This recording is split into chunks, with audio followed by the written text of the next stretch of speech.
Welcome to the Founders Odyssey Podcast, where we create an environment for founders to thrive through education, inspiration, and a supportive community. My name is Nathan Bird, and I'll be your host today.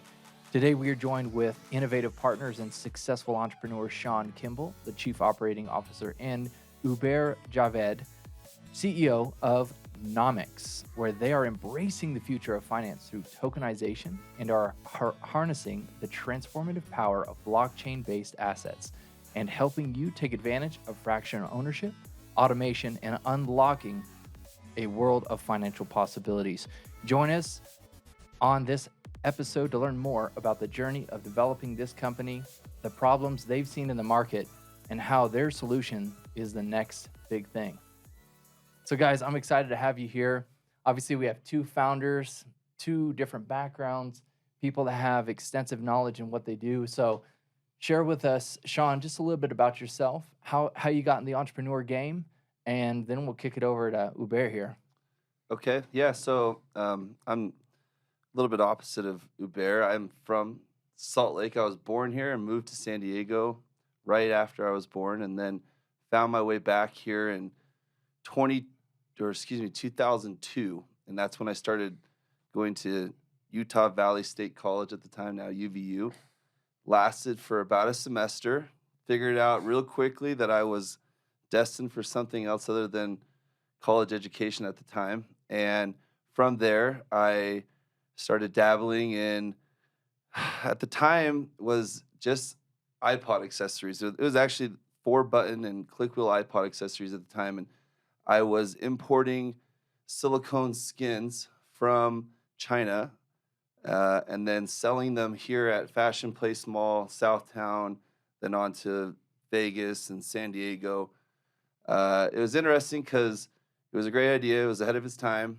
There actually wasn't an accessory line at the time that was being developed, and I probably should have stuck with it, but I didn't like working retail. So I sold it to another kiosk owner and got out of it, and I look back on it now, and I kind of kick myself. Actually, an interesting moment of that time was Invisible Shield came to me and said, "Hey, we would like you to start selling this product in your store." And they came to me with a manila envelope. And in this manila envelope was clear bra, die cut, and they just handed it to me. And they say, you should. So I was literally the first person to ever have Invisible Shield in my possession, and I had the opportunity to take off with it. Yes. And I sold my stores, didn't really have a lot of interest. Now it's Zag, right? And that's another, thing you look back on. You're just like, man, I kind of let that one go to the wayside. And now I actually live across the street from the Zag corporate office. So every time I leave my house, I have to a constant reminder. Run into this building and remind myself of that missed opportunity. But those missed opportunities, honestly, are what drive you to keep going as an entrepreneur. Because to me, I look back and say, oh man, I missed that one. But I had that opportunity. So I need to go find another opportunity and replace that opportunity. So with that, I quickly moved into nightlife here in Utah. I was involved with many of the openings of the establishments here. Transferred out of that, went into direct-to-home sales, selling alarms and solar up until COVID. And then when COVID happened, I abruptly had to pivot into where I've really gained a lot of my expertise and knowledge and experience, which was I started a COVID safety supply company at the peak. Yeah, at the peak of COVID. I think it was about March or so of 2020.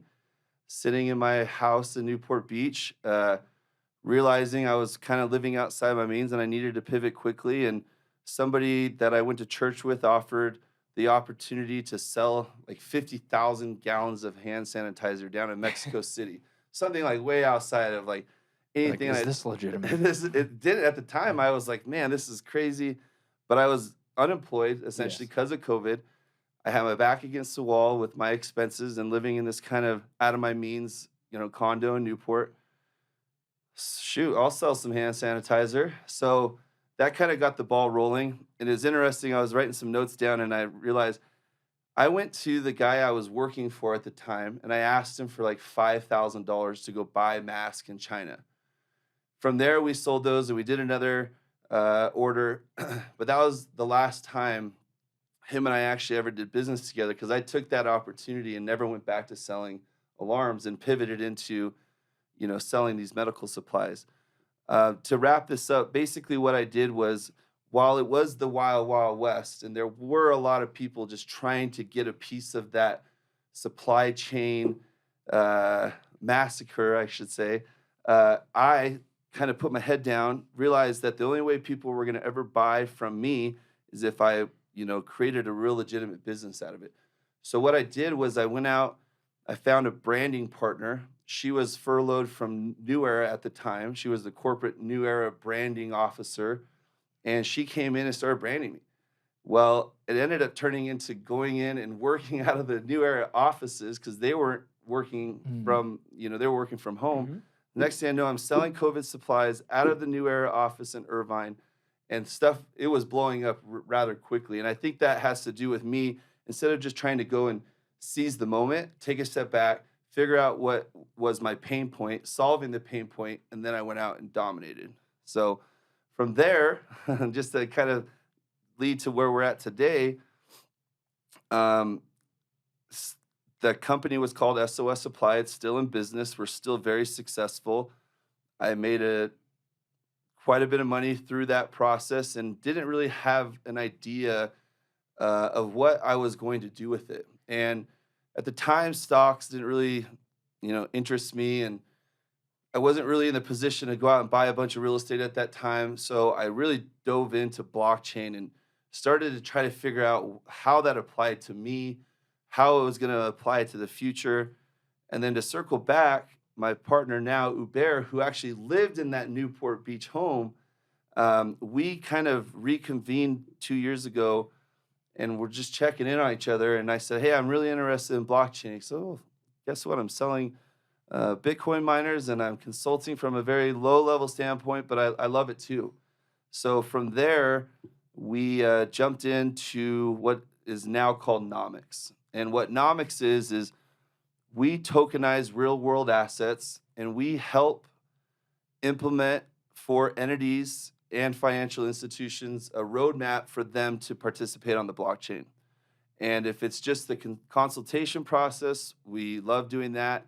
If it's the execution, I feel like that's our strong point. And layering it with our legal department that we've brought in, we've lately been seeing a lot of success, and we're excited about it. So, well, I'm excited for you guys, and I'm also interested to just get to know you better as far as the tenacity that you have, right? So you said your back was against the wall. Many entrepreneurs know what that feels like, and just to get back up and hit the ground running, make a pivot like you did, and now go all in a really emerging industry, right? Wouldn't you say? Yeah, absolutely. I mean, blockchain is emerging quite rapidly now. It's not just the present. It is the present and it's the future. So share with us a little bit about your background, what got you into technology. I know you have a kind of an analytical engineer background, correct? Right. So I grew up in Australia, in Queensland. So my parents used to work in the aviation industry, both of them in import-export. So pre 9/11, I grew up in the cockpit. Right, so I was the kid that was like, "Ooh, what does this button do? What does that button do?" Can I press that? Yeah, so very, very interested in aviation technology from, I can't even remember, since I was 3 years old. Went into aerospace engineering, was in my third year of aerospace engineering at college. And at that point in time, poor broke students, right, you're getting through your third year, you do a part-time job just to go and, spend it on debaucheries and partying. You're an 18-year-old kid, right? In Australia, you just are allowed to drink at that point. At that point, one of my classmates was talking about this coin called Bitcoin, which wasn't tied to any fiat currencies. It wasn't controlled by the government. It was kind of a very idealistic vision of what monetary policy should have been. Especially, this is the point, you have to remember the mindset of the students that are actually getting into it. We are coming out of university at 20, 21 years old. We've gone through the worst financial crisis in the last 100 years. Every single person that had internships lined up, every single person that had jobs lined up, evaporated overnight. And now you had all these engineers that had 5, 6, 7 years of experience that were now applying for entry-level positions, and there was absolutely no chance for you. At this time, when Bitcoin was actually introduced to me, I kind of palmed it off for the first couple of weeks, didn't really get into it. And it was actually an article in Wired magazine circa 2011, 2012. This is 2-3 years after Bitcoin came out. We had, I think, the second biggest bullish run. I think it went all the way up to $20 or something, and then it collapsed down to $2 something. And at that point, there was an article in Wired magazine called The Rise and Fall of Bitcoin, right? How this new currency emerged and it, went 100x, and now it's collapsed and lost 90% of its value, and it's all over. Oh no, gloom and doom. But they caveated that with, there's a booming market called Silk Road online where, people can buy different controlled items or, some things that are frowned upon online in an anonymous manner. The war on drugs is one of the oldest wars that have been going on since time immemorial, and most of the time, the government policies really don't do much to quell that demand. That demand's existed since the time of human civilization. That kind of turned me on to it, which was like, hey, wait a minute, you're telling me there's an exclusive area where, all these people are free to move money and they're able to transact in an anonymous manner. And it was very similar to how the adult industry kind of bought in credit cards, where back in the day, if you put credit cards online, your parents were like, oh, you're going to get hacked, right? Like no one put your credit card online. I think that industry, and similar to, the adult film industry, did the same thing for Bitcoin and blockchain, where you were able to transact on, some of the niche industries which were generally frowned upon in our civilization. That kind of piqued my interest in it. I started mining Bitcoin on my university campus. Got caught, had to kind of turn that off because you can't use university equipment for personal use. I ended up in aviation as soon as I graduated. Bitcoin kind of kept doing it rises and falls through, 2013. Did you continue to mine Bitcoin? I continued to mine very small amounts of Bitcoin. I had a big batch of 1,800 Bitcoin that I ended up just giving to a friend for, go and refurbish your home or something like that. Okay, so it was just a very generous friend. When I got my first engineering job. So I just gave him my Bitcoin mining pool in a way. How does that make you feel now? I mean, I'm still standing in the shower some days and I do the math and I'm like, ooh, it's 42 million now. Okay, eight. Good friendship. 1,800. Right. You also have an expensive wedding you paid for selling off. Right. And then in 2020, just as COVID had hit, or just before COVID had hit, and we'd got Bitcoin go down to that $3,000. Yes. I sold another big chunk of my Bitcoin holdings to actually pay for my wedding, right? Which, it was one of the most expensive weddings that I've had once you adjust the prices. Yeah. But, my wife's happy at least at the end of the day. Yeah. But I spent about 7.5 years in aviation, in commercial aviation. And my primary role, I ended up being the acting director and regional manager of engineering. And our primary objective there was creating prototypes and delivering the first 3 ship sets in any aircraft fleet. Whenever an airline would go retrofitted, acquire new aircrafts, I had a team of 18 engineers, which had a further, 300 mechanics under them, and we kind of worked cohesively together with the airline to get their prototypes out. Now, that industry, even though it could not be more different, but there were some very similar commonalities that I was able to, and skill sets I was able to transition across. And that was namely dealing with regulatory compliance in China, in Russia, in India, in Australia, and in America, based on the civil aviation authorities in those countries. And because we were dealing with satellite communication systems, we also had to build in, identifiers. So, the CIA or the KGB or whoever wanted to actually, if there were certain text messages or something that were, potentially harmful to the populace, or it was a national security issue, they wanted to intercept that. So in addition to that, you also need to file annual filings with the Chinese authorities and the Russian authorities. Basically, wherever the satellite is downloading to, there's a ground station for a satellite called a teleport. So whatever country is actually receiving that data set governs, that FCC version of that country's authority governs that mechanism. So having gone through the ringer and actually having to take projects from cradle to grave for airlines, where you button up those requirements in a very, very tight manner. Detailed manner. Yeah, and to the point where you don't get any delays, because if you get a delay, that's $90,000 an hour and the aircraft's sitting on the ground, and you're just going to lose a lot of your profit margin and your penalties. So that really primed me up to start building software and hardware deliverables in a project to a level which could, withstand a very high level of scrutiny from aviation authorities worldwide. One of the primary reasons why we actually ended up pivoting into NOMYX, and that was kind of our secret sauce there as well, which was a lot of the cowboys and all of the developers in crypto or blockchain tech, even up till 3-4 days ago. We don't say those words. We don't say those words. It's the B and C word for us. You just get the use case when you're dealing with NOMYX. But back in the day, a lot of these guys were just wild west cowboys, right? They were self-taught. A lot of them had been, anonymous users or anonymous developers. They never actually doxed themselves. And because of that, they kind of operated behind a certain wheel, and they had certain flexibility. And because most of the businesses that they were creating weren't cash flowing businesses, they didn't exist before that. So they didn't really have anything to lose. It was either home run if we did a launch well, or, we'll try again next week. Who cares? That was a fundamental difference in what we're seeing in the market today, because you're seeing traditional enterprise and traditional businesses actually start to identify the fact that, okay, blockchain technology actually does offer certain use cases that can enhance our bottom line, that can remove some of the audit and compliance burdens that we're paying, the big four like E&Y and KPMG hundreds of thousands of dollars, if not millions a year to do. And your reporting is delayed, and your settlements are delayed. So we started targeting those use cases. We started off in the retail sector, mostly with affiliate marketing programs and other membership-based, NFT as a membership-based kind of service, where we gave them the capability to offer discounts to their exclusive members. The exclusive members were able to use their NFTs to gain entrance to promotional events, whether they were online or offline. They were able to gain access to exclusive discounts, free products, beta tests, all those kind of things, right? Just increasing the surface area of interaction between the clients and the customers and our clients.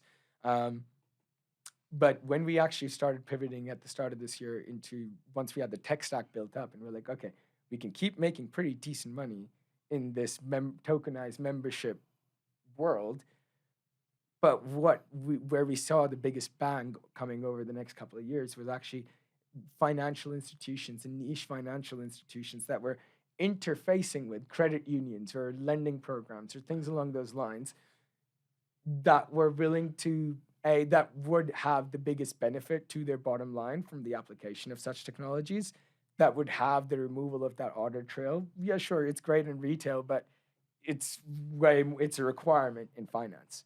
Yeah. Right. So when we pivoted into those financiers and those bankers, we kind of were very easily able to distinguish ourselves and set ourselves apart, because we didn't just go in and say, we're going to offer you a service for $400,000 or $300,000. We came in saying, we're going to charge you X dollars. We're going to sit in with your business. We're going to figure out what your pain points today are, where you're overspending because you're using an archaic tech stack today. Like, why would you be sending faxes at 10 cents a fax when you can send an email and it's free? Yeah. Right. Let's go through a scenario. Actually, let's create right now, because you guys are in the business. Let's create a problem. Mhm. Let's create a problem from an industry, Mhm. and then how your solution is going to be solving that problem. Oh. So I'll start with you, and then I'd like to hear from you as well from more of an operational standpoint, and maybe a kind of a marketing / creative standpoint. Of course. So let's look at the financial industry today, right? Like, let's look at even the big four banks. So what I'm actually going to talk about is actually a problem that was solved in February this year, and that kind of just opened the floodgates to what you're seeing with BlackRock's ETFs and the entire institutional world actually waking up to the harsh reality that blockchain's here to stay. Maybe give them a little context as part of the group that you're part of. Okay, so I'm Yeah, part that'd of be the digital assets cohort. It's a cohort that's put together by Jones Day. They're one of the leading law firms in the country, and they specialize specifically in digital assets and, bleeding edge technologies. And their primary motivation in being involved in this is to write case law and to create precedents for future innovation, right? So during that part of that cohort is U.S. Bank, J.P. Morgan, Morgan Stanley, Wells Fargo to a smaller extent. They're not as heavily involved. So, but the leaders there are JP and US Bank at the moment, right? Minus the hedge funds that are coming in today. One of the primary challenges that these big banks face on a daily basis is intraday cash flow and intraday liquidity, right? Where if you're a financial asset custodian that is, let's say, holding $10 billion in treasury bills today, right? One of the most highly liquid assets, almost guaranteed by the faith of the US government, right? The problem with those assets is that in larger quantities, it's a T+2 settlement period, right? When you trade on E-Trade, we've got tiny accounts, so they just credit us whatever we sold so we can transact again. They want to incentivize that transaction. But when you're dealing in the billions of dollars or hundreds of millions of dollars, you gotta wait 2 days for your transaction to settle until you can reutilize that capital again. But there's 2 problems introduced by that. On the bank side, if you don't have enough liquidity at the end of the day, you might actually have to borrow liquidity from another bank, pay a fee for like a flash loan, and then pay it back the next day, right? One of the most impossible challenges, something that was super difficult for banks to do for that intraday liquidity at the moment was to publish a loan in the same day and settle it in the same day to reduce your fees. Yeah.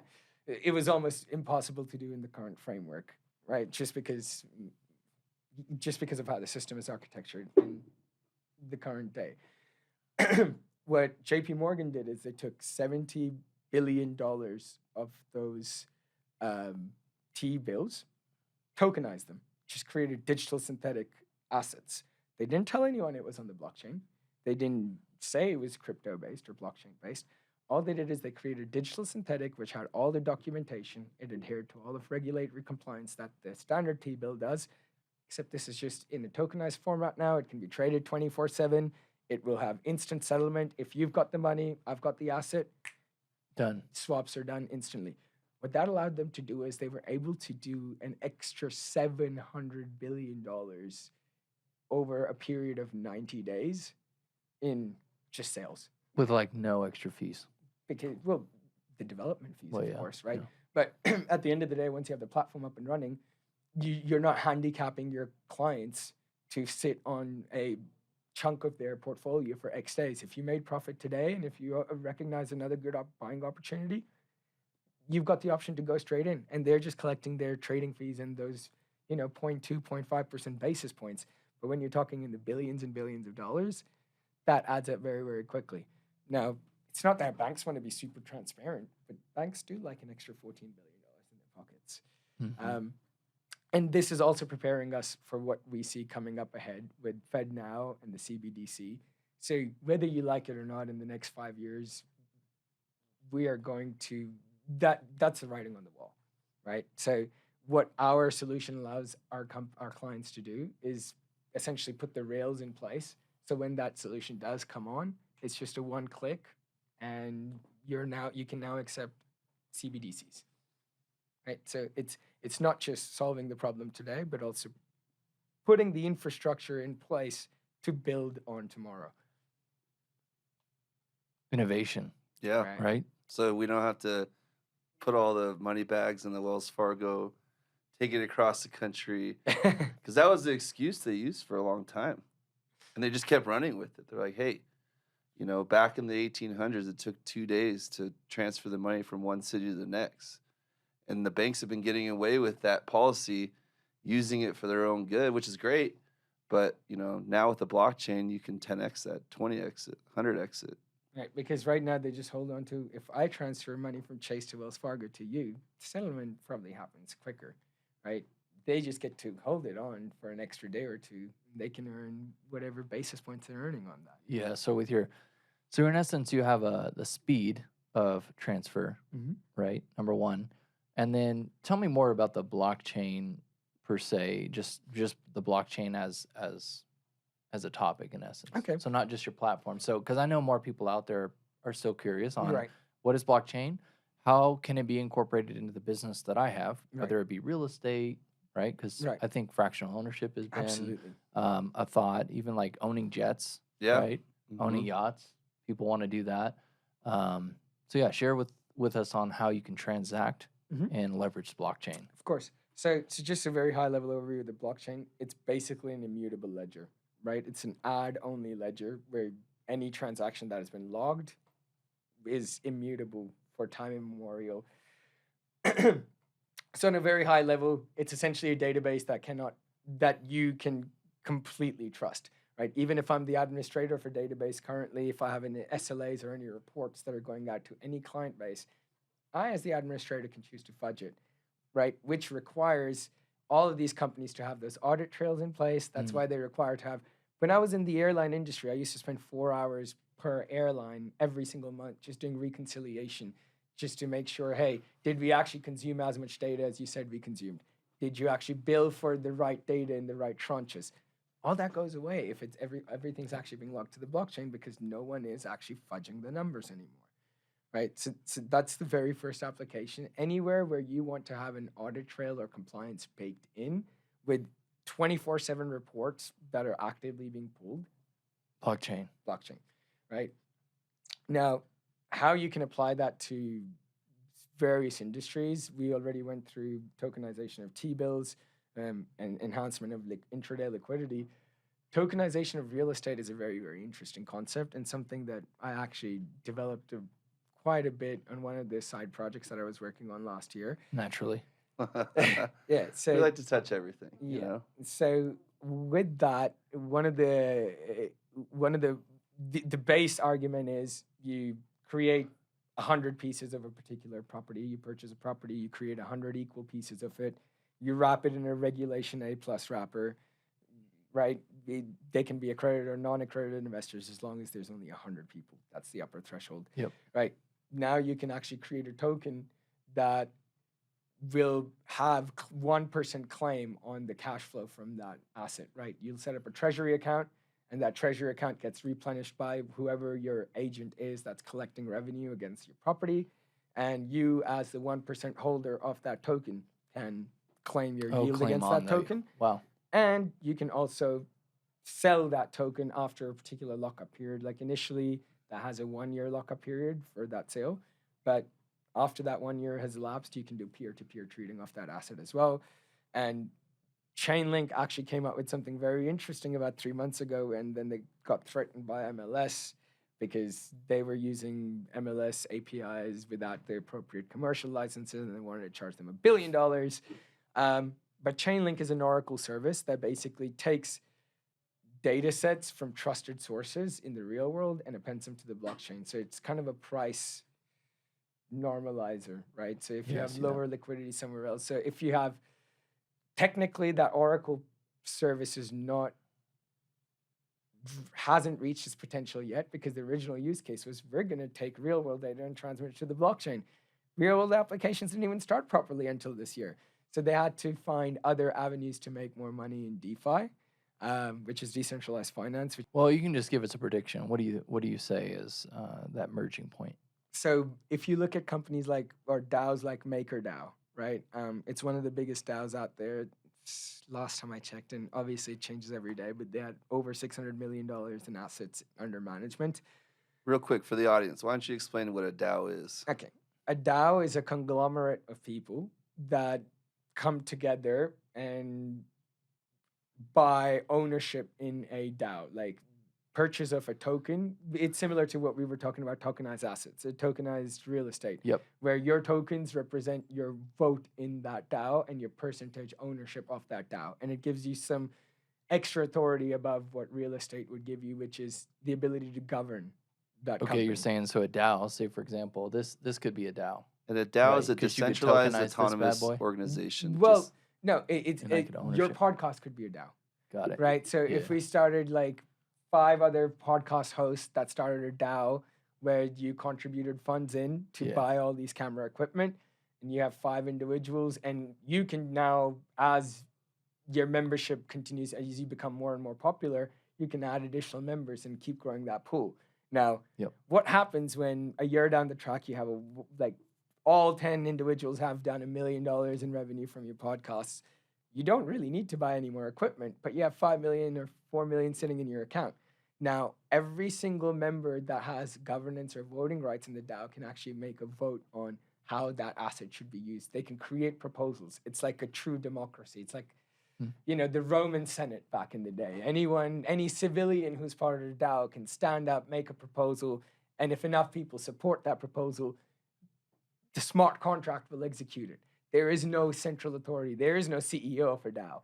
You can have council members, but at the end of the day, if enough people voted a particular way, and because everyone has the ability to create a proposal, you actually get true democracy rather than, our illusion of choice, where it's like you can vote for Bill A, which kind of sucks, and vote for Bill B, which kind of sucks a little bit less than Bill A, right? True.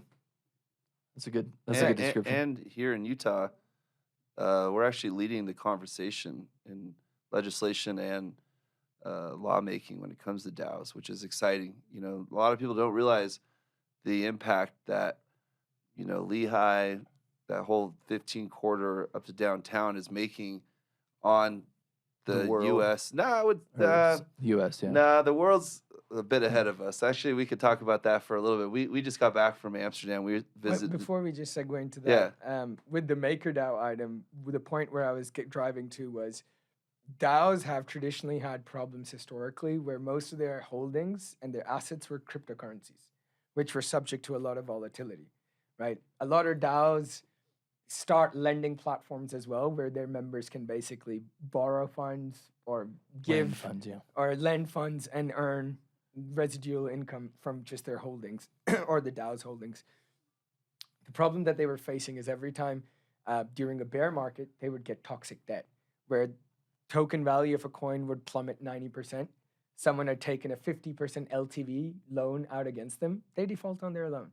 Now you're stuck with a toxic asset until the next bull run, and you're praying that that token isn't one of the, crappy coins that's never going to rise again. To diversify themselves, they're now looking to invest at least 10% of their total assets under management into real-world assets, which are tokenized real estate, tokenized T-bills, something that is consistently injecting fiat into their ecosystem. So even in a bear market, they still have cash flow coming in. Diversification. Right. That's interesting. For you investors out there, you know what he's talking about. Yeah. So you were saying... Back to Amsterdam. So we went to Amsterdam about a month ago for an international conference that's directed towards the fintech audience, I would say. The reason I decided that we should go out there was because here in the United States, we have a lot of yes men. Like, people are like, yeah, you're doing great. Your business is amazing. Like, obviously we have talented people that, have helped us build this, but we wanted to really find out what the rest of the world was up to. And when we went and we walked through those doors, what we realized is that the United States is so far behind. And it was awesome because we feel like we're positioned well, and the next 6 to 8 months, 15 months is really going to be awesome for a company like NOMYX, because real world tokenization is going to be what NFTs were last year. What, some of those gimmicky things that drove the market away, real world assets is going to bring that market back. And that's exciting for us because we're positioned well. But what was exciting to see is that the rest of the world is already kind of down that path. And we had to kind of, humble ourselves and say, yeah, we just got to be patient, or we can just move to the Middle East or Europe and we'll be, stars overnight. But we really want to do it here. And we've actually positioned ourselves really well with our legal counsel, who we talked about, Jones Day. They want to see, the blockchain industry really have legitimacy. And, they give us a great opportunity to utilize them with our clients. And that's really kind of the direction that we want to go as a company. Is we don't want to do anything that's going to tarnish our name, our reputation, or our clients. And what it really comes down to is really finding out at the very beginning if what we're working on is legitimate, feasible. Yeah. And then we take it to our legal team and they pass it off and say, yeah, go ahead, keep going. Keep going. You know? And that's really good. And I feel like that's a great way to differentiate yourself immediately, because in a market that is like the wild, wild west sometimes, right? you don't have that regulation that is so much needed, and you guys going the route of, hey, listen, I've got a full legal team. You only speak to our legal team first, so then Right. we can get a sign off, and then we can help you with our software that we now have seen work time and time again Right. with an industry that is emergent, like you're saying. I want to shift a little bit to the peer-to-peer and how you guys have been able to continue maybe a flourishing partnership, or what has been the dynamics that you guys have had. I know there's one other co-founder, so you've got a party of three, basically. Right. Yep. So share with me, though, how you guys create the working dynamics that can move this company forward. So I can start and then you Sure. can take over. Yeah, 'cause I'm It came with interested. a lot of trial and error. Yeah. Oh, Let me start perfect. there. Well, let's Patience let's is the virtue. let's start with trials. Right. So you got to learn to hire fast and fire faster. Right. So especially in this industry where it's emergent technology, most of the tech stack is maybe 4, 5, 6 years old, but new tools come out every single day. Yeah. So you need someone that's hungry. You need someone that's on the very cutting edge and who is wanting to keep them up to date. Who is actually has a legit it's a labor of love. Really, you gotta love the underlying tech stack, and you gotta go gung ho in it, even if you're not making any money. And that's what I kind of was doing when I was at Panasonic Avionics. But initially, we started off in a slightly different company. So to kind of give you an overview of NOMYX, we're primarily focused in blockchain stack right now. That's our foot in the door. That's our beachhead. But there's a lot of items that we can unlock once those rails are in place.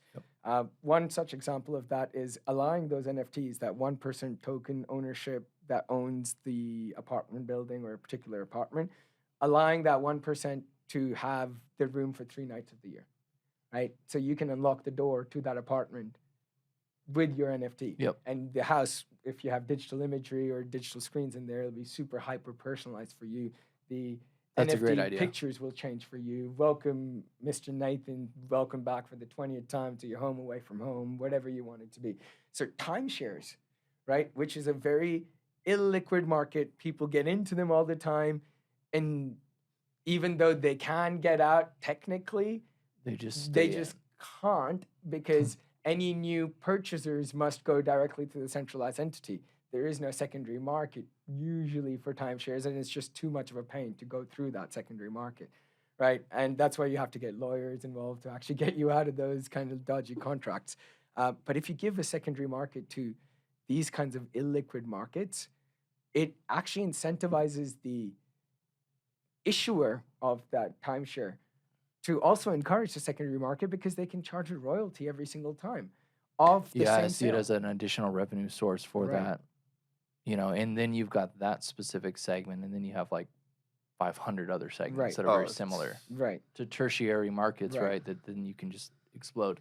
Right. So going back Huh. into how we keep it going. So initially, Sean was obviously he's very, very opportunistic and he's in the right place at the right time. Right. Never ceases to amaze me sometimes where I'm just like, how the hell did you even get us in that room? But holy crap, we were in that room.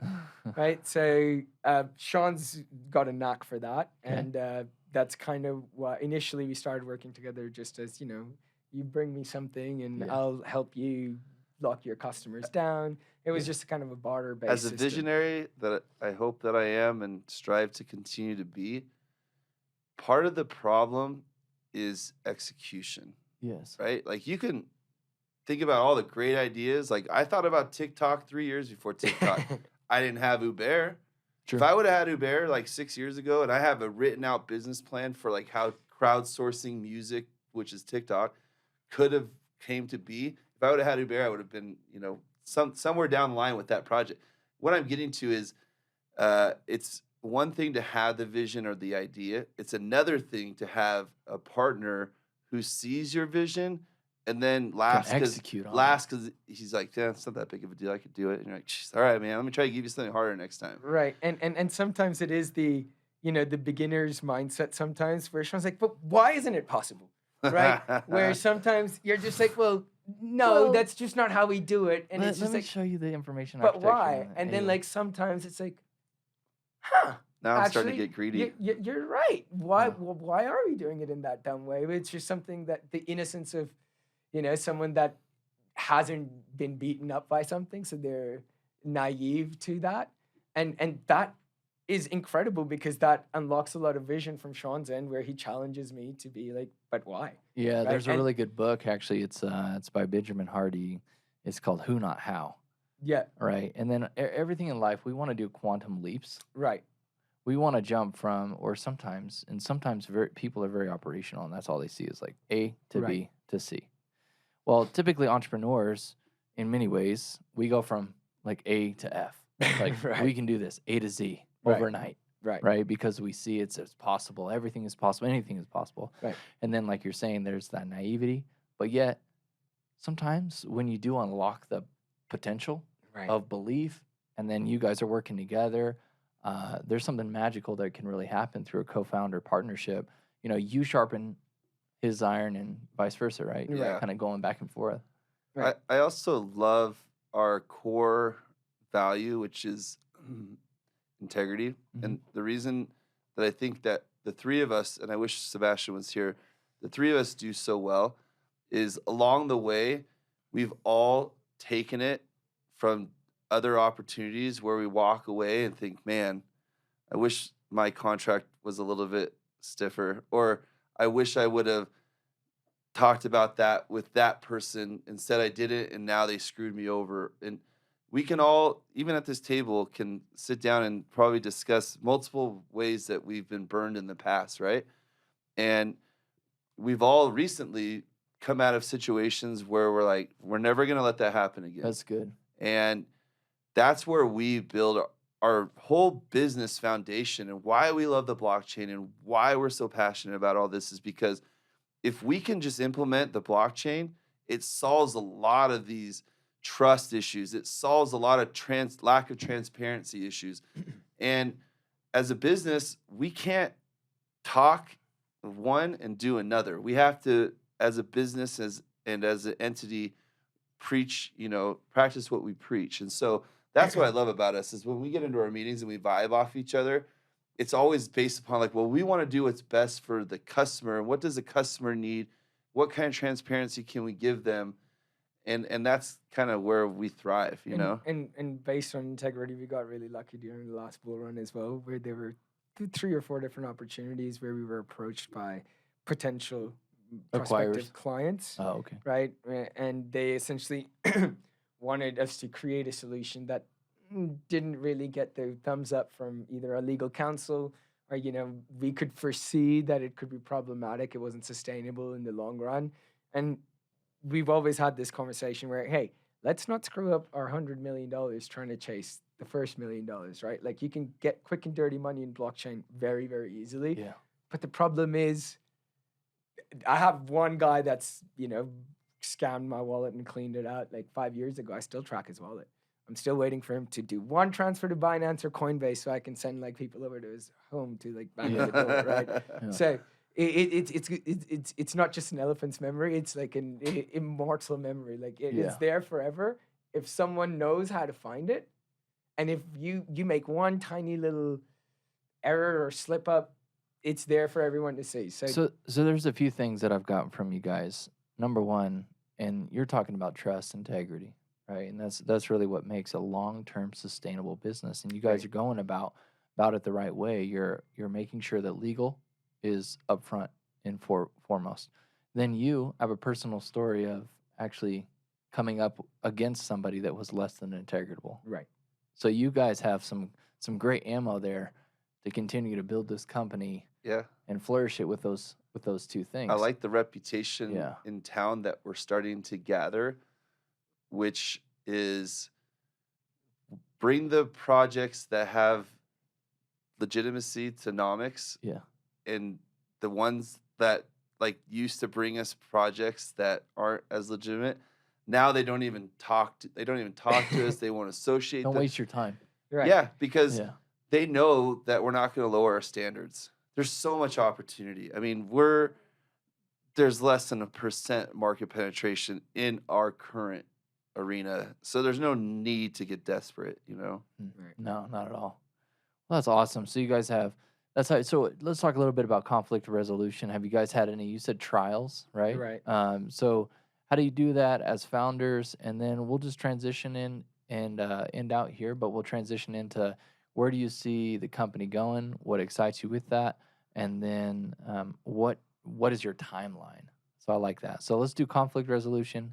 Let's take a look at the company and what you're excited about and the timeline that's associated. I gotta tell this story real quick. Our first conflict was, I believe, maybe he'll say, well, our first conflict as a partnership was when I used to keep letting his dog out of our house back in the day, 7 years ago. And Hubert would get so frustrated with me because I'd always leave the door open to our beach house because it's nice breeze, right? And then he'd come home and his dog would be missing. So I realized the conflict that I was addressing with Hubert is he's always like a win-win type of guy. You know, even though he might be frustrated with you, he'll always try to find the positive. So knowing that, it's really easy to interact with him with Hubert because you know that, yeah, he has his best interests, but he also knows that this is a relationship and he's also got to have your best interests. And so whenever we interact, I always have that basis to go off of. The second interaction of conflict was about a year ago. Things were kind of in a position where we were going to take off, but at the same time, it's much different than now where we hear a lot of yeses when we go into our client interactions. It's a lot of yeses now, whereas a year ago, it was just a lot of no's or lack of education, right? So it was really difficult for us to get the business off the ground because the adoption wasn't quite there yet. Now the adoption's like, no, I shouldn't say it. We appreciate everybody reaching out to us and continue to, but it is nice to have that kind of demand right now. Now, a year ago, Hubert and I had a little incident outside of this new job that he took because I was like gung-ho, ready to take this company to the next level. And he was in a position where he needed to have opportunity right away. And I was really disappointed at the time because I was ready to go and he wasn't because he needed some resources, right? But patience, right? Like, I don't ever think I'll gain any more valuable experience than I am right now when it comes to patience. Because things that I wanted to have happen last year are now happening perfectly this year. So I'm like, oh, Jesus. And in part due to that role that I took as a CTO. And that's kind of where I was getting to with that. Right, is that where it kind of came together just by us not losing our cool with each other. Right. And just us not just saying, you know what, screw it, I'm out or whatever. We still kept making, you know, there's something to be said about putting something out there and then iterating on it, right? Yeah. So we kept iterating, taking those baby steps until a point where we were like, holy crap, it's a monster now. Yeah. Well, and to your guys' point, and just so you know, real quick, it wasn't conflict; it was actually tears. Like, I'll be the first Nothing one wrong to with that, admit, man. you know? I was so sad. But now, you know, look back on it, and it honestly probably was one of the best things that could have happened to us. Right. Yeah. No, patience is going to create a lot of. Well, first off, in this circumstance, you probably had more education, more time to work on the project. So I had a call today from an entrepreneur, and they said, "Well, man, I just don't want to lose my business." Right. So I said, "Okay, first off, let's define you losing your business." Right. Let's walk through the process of maybe you're just needing to make a slight pivot right now. Maybe it isn't completely lost because it wasn't, right? Because you guys are both just, hey, listen, I've got something to work towards, and I've got to set my timeline of expectation. Because remember, expectations, they create this problem. So anyway, where do you see the company going, and what excites you? I mean, shoot me a timeline too. Okay, no, you go through the timeline. All right. So timeline, I'd say we're about 6 months away to 7 months away from putting out a couple of projects that we can't really discuss too freely at the moment. But the moment that those projects actually launch and are in the public eye, we're not going to have any open space in our roster ever again.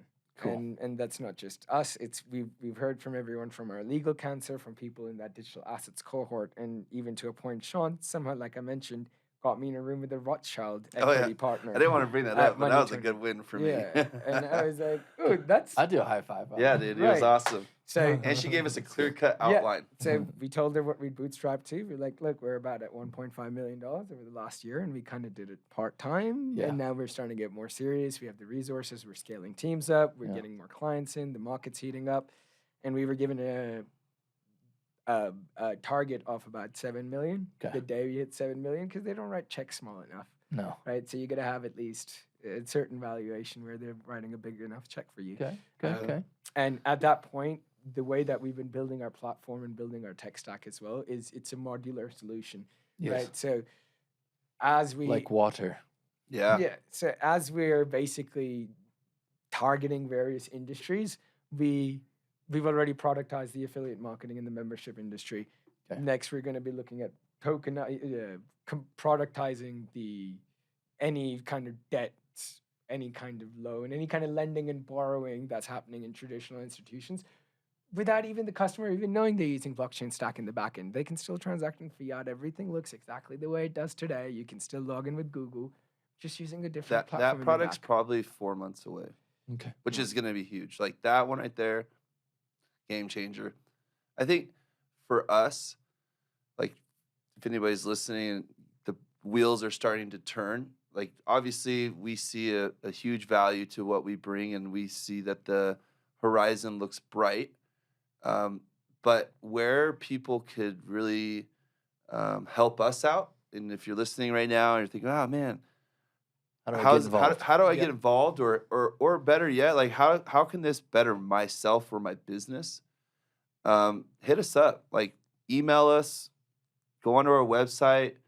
But we're not really looking for capital investment right now. Like that would be nice. Like that'd be really great to help us scale quicker. But where we have found us really benefiting from participation is awesome use cases. Okay. It's like if you have something out there and you're like, man, I really, really would love to tokenize that, or, you know, I've really been waiting for a Sean or Newbear or a NOMYX to come into my life. Like that's what we want to hear. We want to hear from people that are like, hey, let me hear a little bit more about Yeah. what you guys can do for me. Right. That And- helps us out the most. And some of the most lowest hanging fruit that we've found success with a lot of the smaller customers that are not enterprises, we're literally just streamlining their back office operations Yeah. and allowing them to not have any chargebacks below $1,500. So it was putting the control back in the hands of the vendor, where they get to go through your complaint resolution process rather than just calling up Amex and saying, okay, have a good day, see you later. I have your product and now I have your money, right? Mm. So that was just that revenue leakage, stopping that revenue leakage. You can hire an entire support staff with the revenue leakage you have on just credit card fraud. Hmm. So if you need just one other person to respond to tickets and events, and you grant maybe 1/10 of the refunds you were before, and you're getting instant settlement into your bank accounts. And right now the yield is a little bit lower in DeFi, but we're going into the bull run again. We're going to be getting 10 to 12% yields on stable coins in the next bull run. Again, happens every time. If you just got $50,000, $100,000 sitting there, why not put it under like 12% APY compounded daily? Well, the future is bright for blockchain. The future is bright for NOMYX. And Thanks future for is having bright us for on. both- Thanks both for of having you us, guys. Nathan. Appreciate you. Yeah, podcasts are always good, and we just get to see the innovation that's coming out from entrepreneurs just like yourself. And if you guys are out there and you're listening to this podcast, you want to follow it, you want to subscribe, feel free to do so. And if this was really helpful for you and your inspiration, as well as the education that you needed in regards to the blockchain, feel free to share this with other people. Once again, my name is Nathan Bird with the Founders Odyssey, and thank you so much for joining us.